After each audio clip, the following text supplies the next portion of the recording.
Ayon, ay tao diha. So, welcome back to another product review mga day.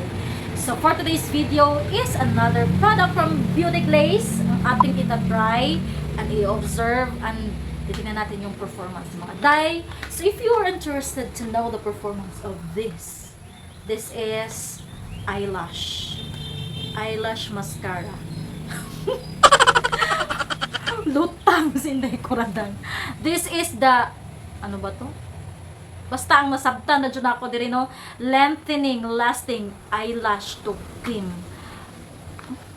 Ay, buta lang yung picture diri para mabasa ninyo. Strong black abundant long roll mascara and etc. Then waterproof pa gyud siya. Oh, di ba? So yes, if you are interested to know about this mascara right here, lutang. Please keep on watching and don't forget to like and subscribe.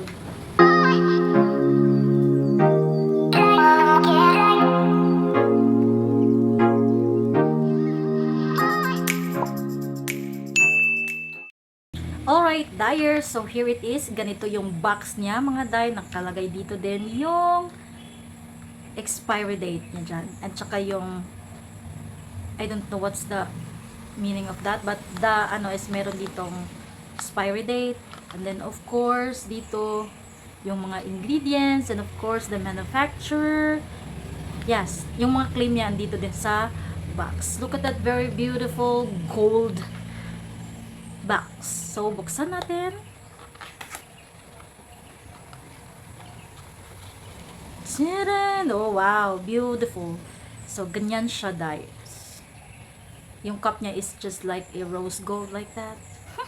Very cute. And yes, open natin para makita natin yung wand. Ayan, ganyan siya dai. Ganyan yung wand niya. Medyo mataba yung wand niya. And black siya. So ganyan siya dai. So let's put this mascara in our lashes. Alright, so ilalagay natin siya dai sa ating lashes. Saving my lashes, hindi talaga ako naka-mascara ngayon kasi saving my lashes for this eyelash mascara. So ayan, lagay na natin siya. May smell. Yung smell na pinakaayaw ko. Para siyang tinta ng ballpen, yun yung ano niya. Alright, so lagay na natin siya.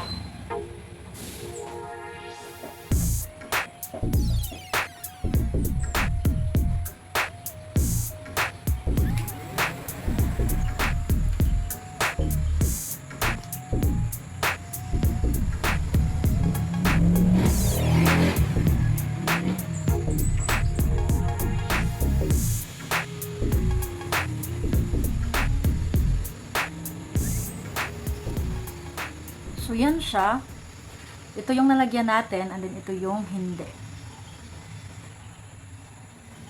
Alright? So, can you see the difference? And lagyan natin siya sa kabila dayers.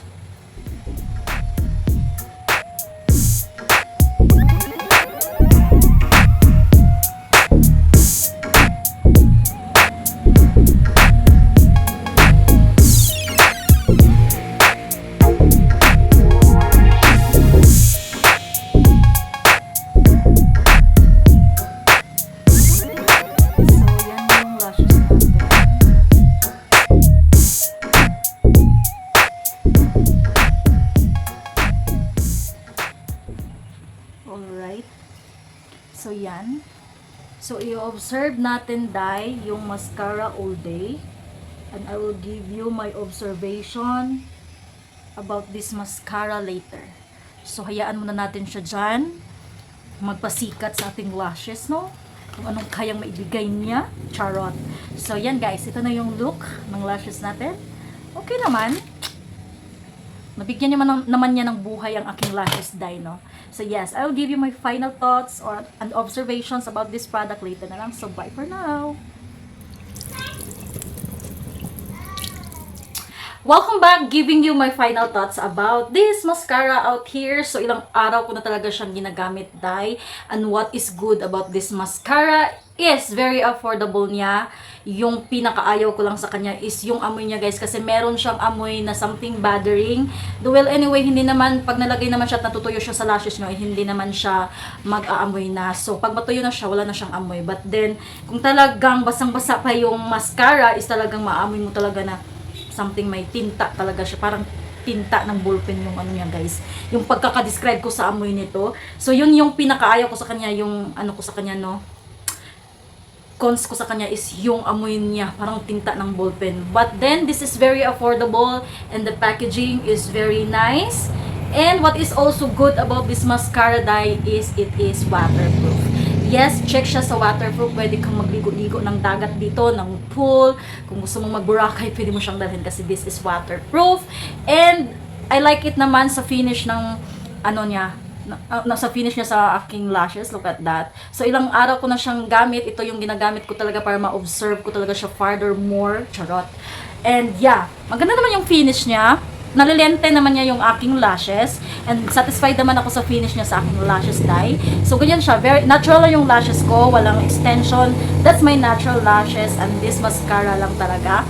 And yes, I'll give this 8/10 dye kasi bet ko siya. Gusto ko siya. In spite lang sa kanyang amoy talaga. Kasi yun naman talaga yung naamoy ko sa mga mumurahing mascara. Well, anyway, dalawa yung mascara na ginagamit ko ngayon. Yung Maybelline and ito. Pero throughout the reviews, throughout the ano, is ito talaga yung ginagamit ko para ma-share ko talaga sa inyo yung kanyang, ano talaga, yung kagandahan niya or yung performance niya. But then, yung namangha ako sa kanya kasi, hindi ko to siya hinubad nung nilagay ko siya sa aking lashes. But then, pagkabukas is hindi naman nagsasmudge dito. Kasi meron kasing mga mascara guys, na meron akong mga na-try na mascara before na talagang nagsasmudge siya dito.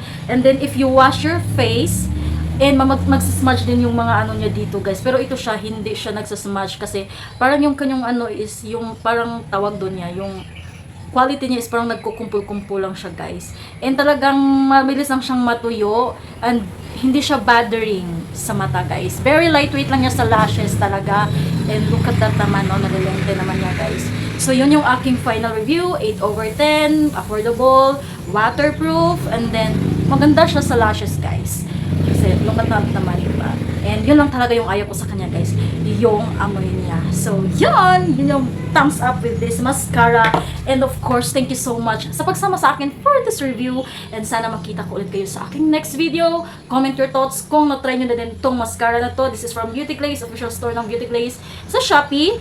And yeah, thank you so much for watching and see you na lang sa ating next video. Bye!